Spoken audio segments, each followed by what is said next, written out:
কয়েকদিন ধরে রাশেদা বেগমের শরীরের অবস্থা ভালো না। ডক্টর দেখিয়ে জানা যায় ওনার শরীরেও কঠিন অসুখ হয়েছে। উনি আর বেশি দিন বাঁচবেন না, যেটা শুনে ইনায়া অনেক বেশি কান্না করে। এদিকে রাশেদা বেগম নিজের মেয়ের জন্য অনেক বেশি চিন্তিত থাকে। সে যদি মারা যায় তাহলে তার মেয়ের কি হবে, সেটা নিয়ে করুণা চৌধুরী তাকে কথা দেয় সে তার মেয়েকে দেখে রাখবে। 3 মাস পর রাশেদা বেগম মারা যায়। মায়ের মৃত্যুতে ইনায়া অনেক ভেঙে পড়ে আর অনেক কান্নাকাটি করে। যদিও তার মা মারা যাওয়ার পর ইভানের তার উপর মায়া হয়েছিল, কিন্তু কিছুদিন পর সেটা ঘৃণায় পরিণত হয়। ইনায়ার মা মারা যাওয়ার পর ওর মামা এসে ওকে নিয়ে যেতে চায়, কিন্তু করুণা বেগম তাকে নিষেধ করে দেয়। করুণা বেগম বলে যে দেখুন, আমি রাশেদাকে কথা দিয়েছি সে মারা যাওয়ার পর তার মেয়েকে আমি দেখে রাখবো, তাই দয়া করে আপনি চলে যান, ইনায়া এ বাড়িতেই থাকবে। তখন ইনায়ার মামা বলে যে ইনায়া এ বাড়িতে কি পরিচয়ে থাকবে, বাড়ির কাজের লোক হিসেবে? ভবিষ্যতে ওর কি বিয়ে হবে না? যখন মানুষ জানবে যে ওই বাড়ির কাজের লোক, তখন কি মানুষ ওকে বিয়ে করতে চাইবে? করুণা বেগম বলল যে ইনায়া এই বাড়ির কাজের লোক না, ও আমার মেয়ে হয়ে থাকবে আর ওর বিয়ের সম্পূর্ণ দায়িত্ব আমার হবে। তখন ইনায়ার মামা বলে যে দেখুন, আপনার কথা আমি কিভাবে বিশ্বাস করব?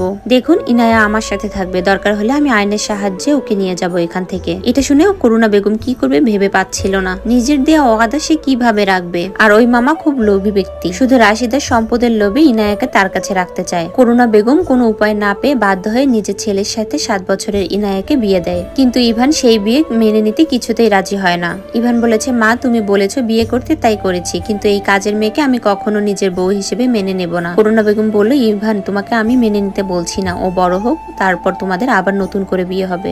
আর ইভান, এটা শুধুমাত্র একটা পরিচয়, আর বেশি কিছু না। ইভান বলল, কিন্তু এই মেয়ের সাথে আমার আর একদিনও থাকা কিছুতেই সম্ভব না। ঘৃণা করে এই মেয়েকে আমি, ফকিন্নির মেয়ে একটা। ইভানের আচরণ দিন দিন খারাপ হতে থাকে। ইভান কিছুতেই ইনায়াকে সহ্য করতো না, যার কারণে করুণা বেগম বাধ্য হয়ে ইভানকে বিদেশে তার খালার কাছে পাঠিয়ে দেয়। আজকে 15 বছর পর আবার ইভান দেশে ফিরেছে, কারণ কয়েকদিন পর ইনায়ার বিয়ে, তাই ইভান আর ইনায়ার ডিভোর্স হবে। যদিও তাদের বিয়েটা আইনি বৈধতা না, তবুও মৌখিক ডিভোর্স হলেও দরকার। ইভানের অতীতের কথা মনে পড়লে ইনায়ার নামটা সবসময় ঘৃণিত থাকবে। এই মেয়েকে সে সবসময় ঘৃণা করে এসেছে আর ভবিষ্যতেও করবে। তারপরেও ইভান মনে মনে ভাবছে, নিশ্চয়ই ওই দুষ্টু মেয়েটা এখন অনেক বড় হয়ে গেছে। প্রায় 22 বছরের যুবতী কন্যা, ছোটবেলায় খুব সুন্দর বর্ণের অধিকারী ছিল মেয়েটা, তবে এখন মনে হয় বাড়ির কাজ করতে করতে কালো হয়ে গেছে। বাড়ির কাজের লোক হলে তো নিশ্চয়ই সে বাড়ির সব কাজ করবে। ইভান আর বেশি কিছু চিন্তা না করে জানালা দিয়ে বাহিরটা দেখছিল। হঠাৎ তার চোখে পড়লো বড় একটা সাইনবোর্ড, যেখানে কোম্পানির মালিকের নাম দেয়া আছে ইয়ানা। তবে সে খুব একটা অবাক হয়নি, কারণ পৃথিবীতে আরো মানুষের নাম আছে ইনায়া। দূর, কি সব ভাবছি, এত বড় একটা কোম্পানির মালিকের নাম কেন ওই ইনায়া হতে যাবে? জানি না মানুষের এই নাম কেন এত পছন্দ, তবে এই মেয়ের অল্প বয়সে এত বড় বিজনেস নাম হয়ে গেছে। আর ওই মেয়েটা হয়তো এতদিন কাজ করতে করতে কালো হয়ে গেছে, পড়াশোনা হয়তো বা করেই নেই। চৌধুরী বাড়িতে আজ অনেক বড় অনুষ্ঠানের ব্যবস্থা করা হয়েছে। 15 বছর পর ইভান আবার দেশে এসেছে।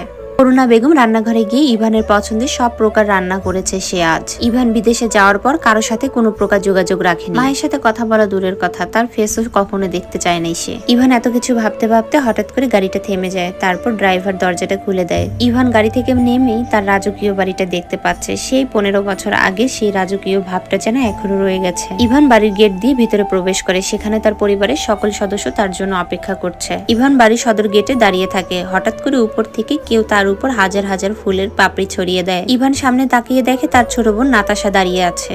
সেটা দেখে ইভান হাসে। তার ছোট বোন দৌড়ে এসে তার ভাইকে জড়িয়ে ধরে, বলে, ভাইয়া তুমি এসে পড়েছো, জানো তোমাকে অনেক মিস করেছি। তুমি এতদিন কেন দেশে আসো নাই ভাইয়া? নাতাশার কথা শুনে ইভান হাসে, কারণ সে যখন বিদেশে যায় তখন নাতাশা অনেক ছোট ছিল। ইভানও তার বোনকে জড়িয়ে ধরে বলে, তোর ভাইয়াও তোকে অনেক মিস করেছে, আর বিদেশ থেকে ভাইয়া তোর জন্য অনেক সুন্দর সুন্দর গিফট এনেছে। ইভান আর নাতাশার খুনসুটির মাঝে তার বাবা এগিয়ে আসে। অনেক বছর পর ছেলেকে দেখে খুব শক্ত করে বুকের মাঝে ছেলেকে জড়িয়ে ধরে।